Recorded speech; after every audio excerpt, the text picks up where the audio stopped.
dugsiyada sare iyo sidoo kale waxaa abaalmarino ayagana la guddoonsiin doonaa arday ka qalin jebisay dugsiga Tayos Studio Circle. sidoo kaleetana waxaa ayagana maaragtay hambali la dhihi doona ardayda ka baxda dugsiyada sare iyo sidoo kale iyadoo maaragtay abaalmarin la siin doona ciyaaro dhacay ciyaartooyda qaabka shay oo lagu weyneynayo maaragtay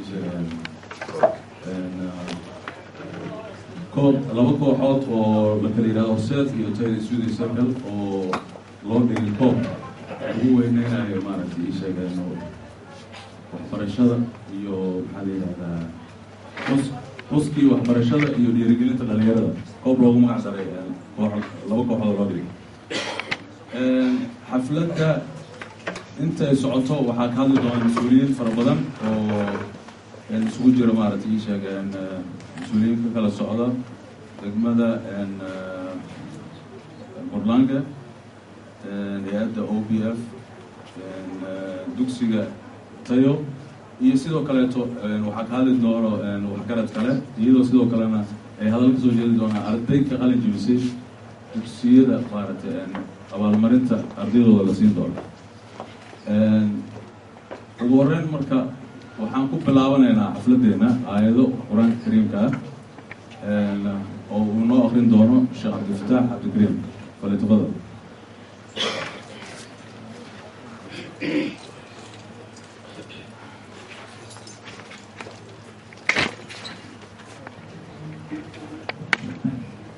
أعوذ بالله من الشيطان الرجيم. إن الذين قالوا ربنا الله ثم استقاموا تتنزل عليهم الملائكة ألا تخافوا ولا تحزنوا وأبشروا بالجنة التي كنتم توعدون. نحن أولياؤكم في الحياة الدنيا وفي الآخرة ولكم فيها ما تشتهي أنفسكم ولكم فيها ما تدعون. نزلا من غفور رحيم. ومن أحسن قولا ممن دعا إلى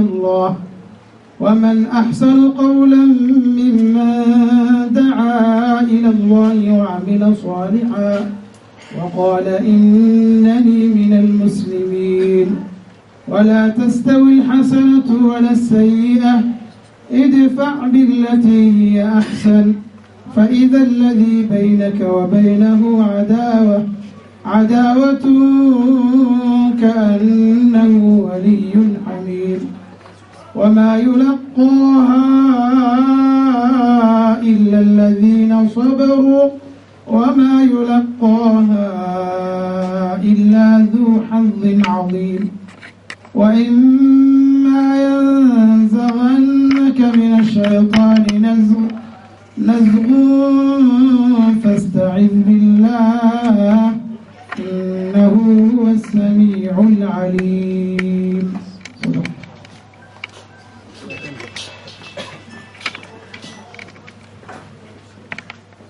الله نوافق على القرآن الكريم ونوافق الشيخ عبدالفتاح Cabdikariim. sida la socotaan magaalada Puntland waxay ka mid tahay magaalooyinka dalka Sweden hormuudka u ah dadka Soomaaliyeed marka la yiraahdo oo wax la taaban karo macno la sameeyo. marka magaalada Puntland magaalo kasta oo Sweden haddaan nahno dadka marka tiraahdo Puntland ka timaado isla markii way fahmayaan ka timaado magaalo oo maaragtay wax ka socdaan. marka waxaa la yiraahdaa ii sheeg ani hadda magaalada hal sana deganay waa magaaladii highwayga aan ka fuulo waay magaalada kuwa soo bilowday oo yani hadda hal sana ka maqanaya June sanadka hore aan ka guuray hadda mataqaana June kala waaye. marka waxa waaye weli macnaha magaaladii waa tabaya hadda maanta imaaday dad wajiyo badan oo asxaabtii iyo wixii u jeeda waa farxad gelinaysaa runtii. teeda kale waxaa ogaanaysiin magaalo hadda waxaa ugu iskalastuuna la dhaho oo maaragtay isha 2 saac meeshaan u jirto waxaa waaye dadka waxay weydiinayaan markaa kowteeda maxaa uga soo guurta burlaanka ma magaalo fiican maxaa uga soo guurta macnaha waxay og yihiin kow marka magaalada markii la sameeyey ururkii umis yani dadka sida ugu soo jeetay Sweden degan iyo maxaa la yidhahdaa kadib sidoo role modelka ugu noqday magaalada marka la yidhaahdo isha mataqaa dadka waxbarashada hadday noqoto waxbarashada caadiga tan kaleeto shortcutka oo kaleeto calaada waa magaalo hadda guri kasta oo Sweden guri oo oli ma laha islaaha maaragta hadda baarmayaashan oo iskuulkan oo turjuma maaragta macna saciid oo macalinka يعني taasna waxay u sahashay dadka inay maaragtay ay ku dadaalaan inay maaragtay waan ogtiin laysinka wuxuu ka mid yahay Sweden shahaadooyinka waxbarashada kala camal qofka waxa ku jirto marka lagu xiro karaad ama la yiraahdo waa in hada shaqada doonayso soo kordhiso marka qaarkood waxa ku jiro in laysinka qofka maaragtay waa inuu maaragtay aqoonteedii oo haysto hadoo rabo inuu soo qaato marka waxay ka mid tahay magaalooyinka dadka maaragtay u sahlay in mataqaanaa ay sheegay ay ka gudbaan caqabadaas marka runtiina waa ku amaanay macallin Saciid iyo groupkiisa marka hadda waxaan ku soo dhaweynayaa macallin Saciid Ahmed Siyaad si uu uga hadlo ujeedka xafladda iyo sidoo kale inuu asna noo sii faahfaahiyo maaragtay isha wax qabadka dugsiga lagu barto maaragtay shortcutka aqoontiisa iyo wixii la xiriira marka ku soo dhawo macallin Saciid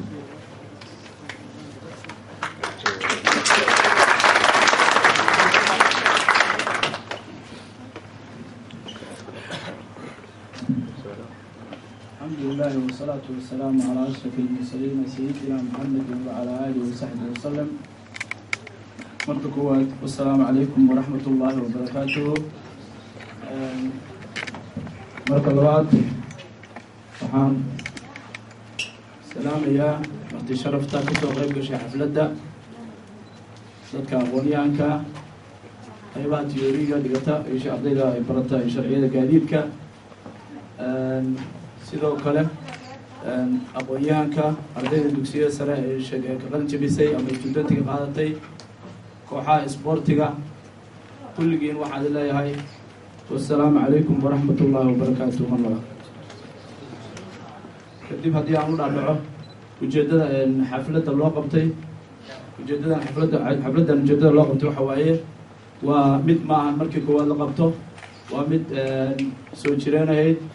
waxaan dhihi karaa waa markii afaraad oo la qabto ujeeddada loo qabanaana waxa waaye si macnaha ay sheegeen loo dhiirigeliyo ardayda looga maaragtay loo tuso waddada wanaagsan oo ay sheegaan isdhihi karno ay sheegeen horumar ay ku keeni karaan ama waxbay ku hore usii socon karaan barnaamijkan aad ujeediin waxa waaye ay sheegeen waa sirkal waxbarasho sirkalku maaha ay sheegeen mid u furan barnaamij kale u furan maaha waa mid macnaha loogu talagalay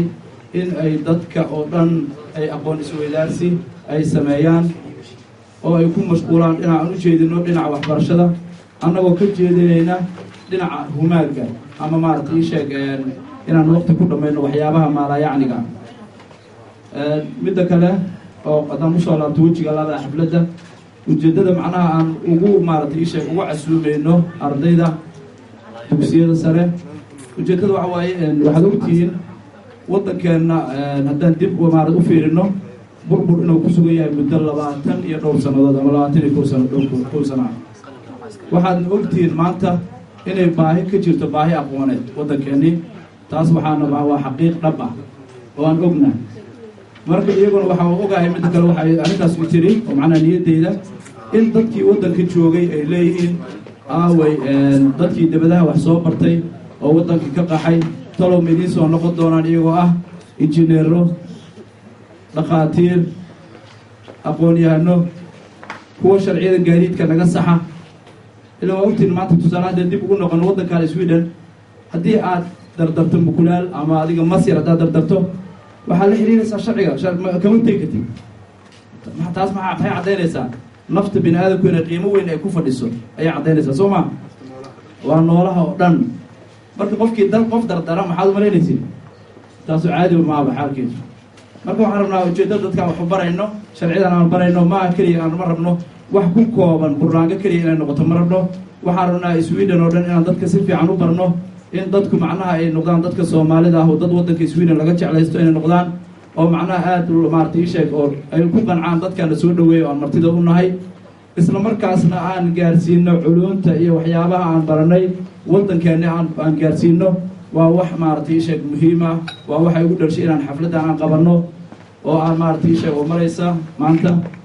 waxa waa bishii lixaad la joogaa 2013 marka waxaan leeyahay waa mahadsantihiin sida aad xafladda uga soo qayb gasheen sida sharafta leh sida maartay sheeg aad maamuuska wanaagsan sidoo kale sida wariyaha uu noo sheegay maanta xafladdan waxaan ku guddoonsiin doonaa ardaydii sanadkan qaadatay sharciyada gaadiidka lagu wado ama la yiraahdo laysinka ama u taqaaniin shookurtiga ardaydaas oo aan guddoonsiin doono wax la yiraahdo diblomka sababtaan u siinayna waxa weeye waxaan tusaynaa inay wax barteen waxaan soo bandhigaynaa waxqabad dhab ah inaan meesha ku hayno oo aysan waxa meeshaan ku hayno aysan ahayn sheeko aysan ahayn waan rabnaa inaan dadweynaha tusno oo aan qancino haddii la yiraahdo oo aan ku guubaabino kuwa kalena inay sidoo kale iyaguna ay bartaan sidaa ogtihiin dadka qofka cilmiga leh ama macallinka ah waxaa mas-uuliyad weyn ayaa saaran mas-uuliyaddu waxay ka saaran tahay inuu cilmiga baahiyo inuu cilmiga iftiimiyo inuu dadka jahliga ka saaro oo macnaha ii sheega iftiinka uu saaro waa midna saaran waxaad ogtihiin anigu waxaan ka shaqeeyaa iskuulladan ka shaqeeyaa dugsiyada saraan ka shaqeeyaa wax badan aan ogahay qofkii iskuul ka shaqeeya wax badan og yahay sida ay maartay ii sheeg ardaydu kale yihiin sida ay maartay xaalkooda u marayo markii aan arkay iyada laftigeedu waa midda inay igu sii dhiirigelisay inaan ardaydeena aan maanta xafladda u qabanno inaan macnaha aan dhiirigelinno inaan soo dhaweyno inaan annaga laftigeenu aan sameyno waxa la yidhahdo integrationku macnaha keliya macnaha inaan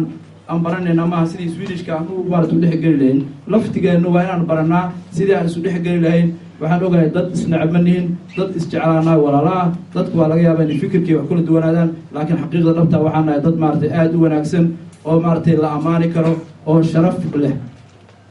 marka haddii la yiraahdo waxaan rajeynayaa in horta marka labaad aan dhuu xafladda kusoo noqon doono oo aan maanta aan qaybin doono haddii yiraahdo diblomkaas iyo abaalmarinada iyo sidoo kale ii sheeg biladaha sharafka ciyaartii maalin dhow dhacday inaan qaybin doono haddii la yiraahdo marka waxaan leenahay haddii la yiraahdo ii sheeg dadka dambe oo hadli doona waxa uu ogahay waqtigu waa ciriiri ogaa kuleel yar waa lagu jiraa inkastoo meeshu ay nagu filan tahay oo qolku maartay hoolku uu wanaagsan yahay haddana waxaan rabaa inaan warka soo gaagaabino warkana inaan ku fogaado ma rabo waana mahadsantihiin wassalaamu calaykum waraxmatullaahi wabarakaatuh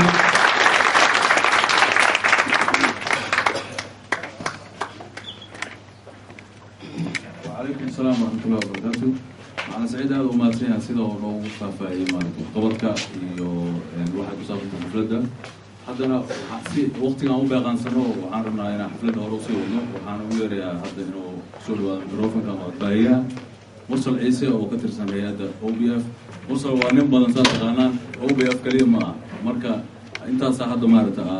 تايتل كمان شهادة وكي هلا أنت سوا كسر مرسل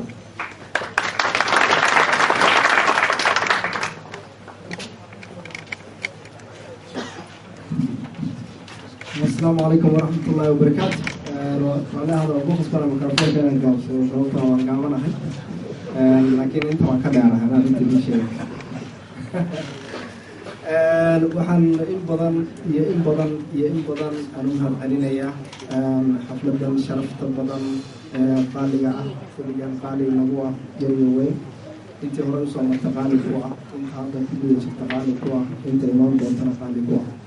waxaan ka wadaa ujeedada laftirkeeda xafladdu waxay ku saabsan tahay xafladdan sida anigu dareenkaygu yahay waxaan u arkaa inay tahay meel bini aadanka ama qofka bini aadanka ah shaksiyadiisa lagu maalgelinayo kor loogu qaadayo si adhowi naftiisa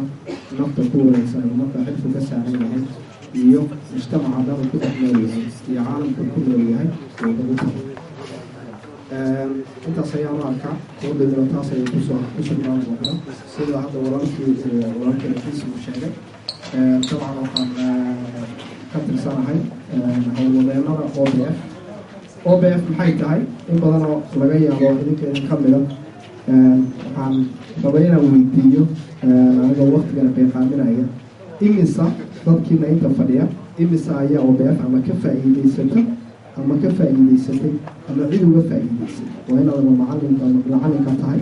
ama aad wax ka soo baratay balaynu gacanta taagna inta OBF ama macalin ka soo noqotay ama wax ka soo baratay oo dhigatay inta dhigatay inta soo dhigatay dhammaanba ama inta wax ka dhigta inta hore wax uga soo dhigta waxaad dareemaysaa OBF waa sax in anigu aan furayaasha qaar hayo walow aanan keligay hayn in badan idin ka mid ah furayaasha way haysaa waa hay-ad waxbarasho Sweden bay ka dhisan tahay iyada ugu nimid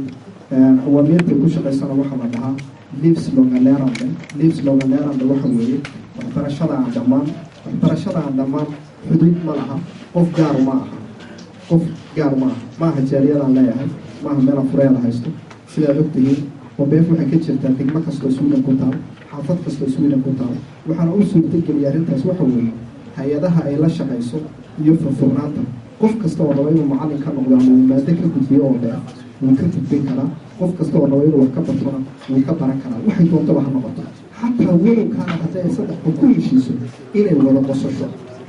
way fahamtay haddaad ku heshiisaan inaad fadhiisataan oo wada qosashaana barataan sidee loo qoslaa waxaad la xiriiraysaan xafiiskeedii ku dhow OBF waxaad leedahay waxaan rabnaa inaanu asaasno koorso ku saabsan farxadda sida loo bixi way fahamtay soo waxaa sharaf noo ah way jiraan hay-ada kale shuruuco kala duwan leh OBF lokaladeeda wax walbaynu ku qabsan karnaa diin baa lagu baran karaa maadi baa lagu baran karaa wax kasta oo qofka kor u qaado taana waxaa markhaanti ka ah innaga ayaa markhaanti ka ah oo aan maaragtay aan kala reer lahay waxaa markhaanti ka ah walaalkeen Saciid ayaa markhaanti ka ah oo sharaf noo tahay inaynu ku faano sababtoo ah hawsha uu noo qabtay ayaa inoo sheegaya macnaheedu waxa weeye sababto bulshada sida aynu u qaybsannahay iyo qof walba xilka saaran aniga xilka saaran muxuu yahay maadaama aan ka mid ahay howlwadeennada OBF waxaan afardiyi qof kasta oo inaga mida waxaan farayaa in uu u arko OBF mursama taawada soo xaqiijina banaankiisa waxaan qof walbana aan farayaa in uu inta uu bartay uu gudbiyo maadaama ay mabaadiidan ay tahay waxaan rabaa markaynan mawduuc ay warta intaas OBF aan kaga gudbaya waynu insha Allah waynu wadan doonaa ولغتنا هو يكون برندونا لغة أجل ما يكون برندونا السبات كوني برندونا بس كان أفرح كله وبيفصل لو مكوا يصف لو قالوا حسنا عقبات بيننا وتحت وبنجيل الدوم إن شاء الله ما دام هو ينتهي نكمل مع المجتمع كفاية يستا أو بيف كمان فاية يستا كل واحد هل مليون أو فاية كفاية يستا السنة لأنه هل مليون أو إيه مثل لا دري لا ده معلم أو كتر سنتيليا بولينيا ما هو بولينيا لا نصيبه sababto anaga waaxda OBF waxay ka tirsantaa Bologna, Gagna, Lexa iyo Redfield qaybtaas ayaan hoos tahay laakiin Bologna kaliya waxaa ka jira ilaa iyo 500 oo qof oo waxay ka yihiin howlwadeeno kale dadka kale waxaan rabaa markaan hadalkayga aan guddiisa u soo dhaadhaco runtiisu waxay tahay waa maxay tayo studio circle waa maxay tayo studio circle waxa uu yahay baan idin sheegaya dadina laga yaabo inay idinka baahdo wala aaminsan inay ogahay inkastoo uu kamid ah tayo studio circle keedu waxa uu kaamilida deefta waxa la dhahaa qofka bini'aadanka markii la maalgeliyo ama wuxuu u baahan yahay naashnash markii la naashnaasho ayuu wuxuu samayn karaa isku filaan karaa markuu isku filaadona wuxuu ku filaan karaa inta ku wareegsan waxaana uu hanqal taagi karaa in uu wax taro dheef waa wax taro inuu wax taro inta ka fog ee caalamka kula nool inuu wax taro marka tayo studio circle tusaaleheena idin sheegaya walaalkeen Saciid wuxuu waqti geliyay in uu barto theory-ga siduu u qaato laysanka kabacdi markii uu sameeyay uu ismaal geliyay naftiisii ayuu wuxuu geliyay deeftii ayaa waxay noqotay markaas in dadka kalena ay wax ka dheefaan laakiin xujadu waxay noqon doontaa inta wax ka dheeftay wayal xagee ku dambayn doonaan waxay ku sugnaan doonaan oo kale anaa isu bartay aniga ayaana anfacaysa taa waxa isleeyahay Saciid uu bay ku ekaan lahayd marka waxa Saciid iyo tayo waxay daadaan oo ay waxtar u noqdeen naftiisa nafta ku wareegsan nafta mujtamaca ku dhexdooliyay iyo nafta caalamka tusaale idin sheegaya waxa la iga soo wacay oo wallahi baan idin ku dhaarayaan been idin sheegay tirarka 3 degmo oo Sweden ka mid ah laga soo wacay waxa laga soo wacay Nyköping waxa laga soo wacay Trelleborg waxa laga soo wacay Göteborg waxa laga soo wacay Karlstad wax kale laga soo wacay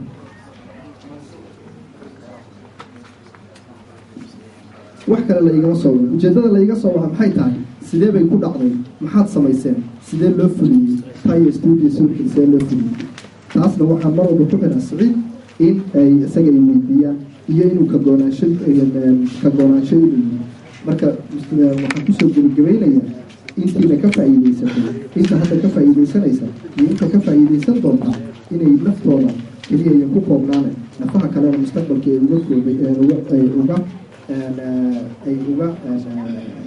uga faa'iideeyaan aad badan oo ka Soomaaliya waxaa weeye faano farka baqorle halkaas ka sii wada tayo iyo Saciid iyo intiina ka qayb qaadanayaasha ahna waa mahadsantihiin ka oo beex ahaan waxaan u aragnaa inaan wax wanaagsan aan samaystaan insha Allah waana ku taageeri doonaa mustaqbalka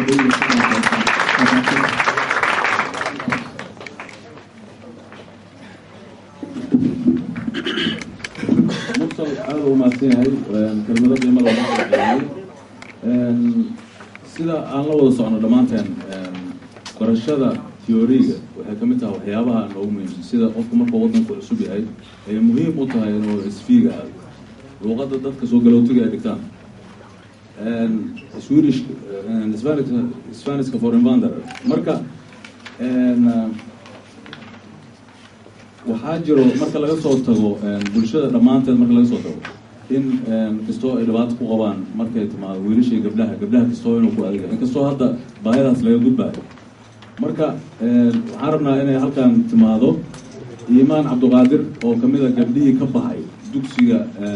Swedish laga bartay teoriga oo lesson dadku ugu horeeyay kamid ah oo soo qaadatay lessonka maaragtay Swedishka marka soo dhaweeya iyadaana noo sheegi doonto inaad kari kartaan gabdhaha halkan jooga iyo kuwa kale oo xaafadaha jooga inay kari karaan maaragtay in ay lessonka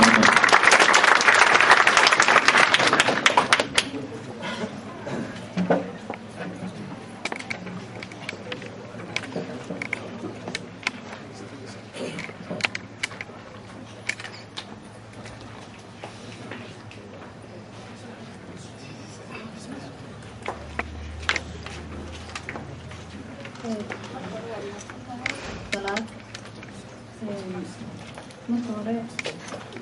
aad iyo aad ayaad mahadsantihiin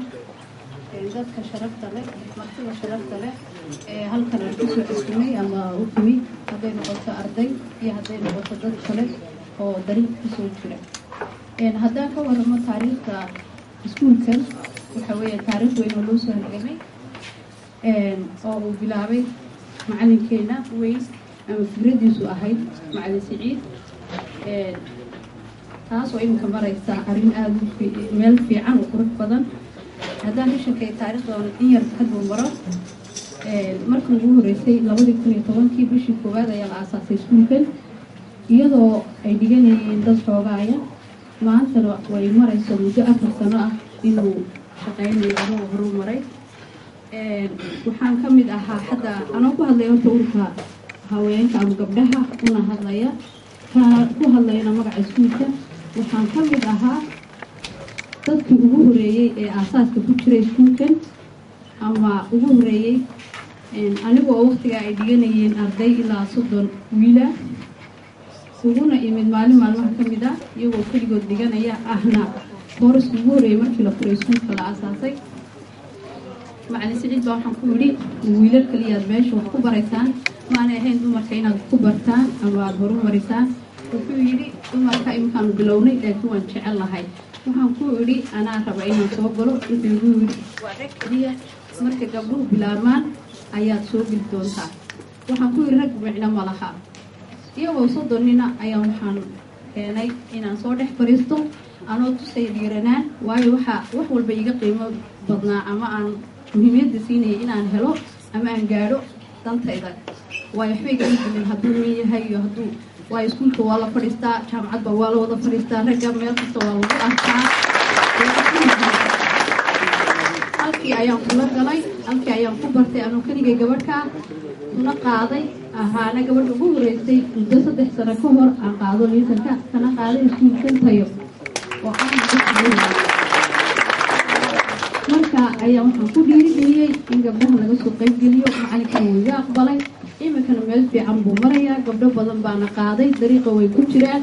insha allah waxaan la jecelahay gabdhaha Soomaaliyeed iyo hooyooyinka Soomaaliyeed ba horumar waxay noqotay dariiq noo furmay gaar ahaan magaaladan aan deganahay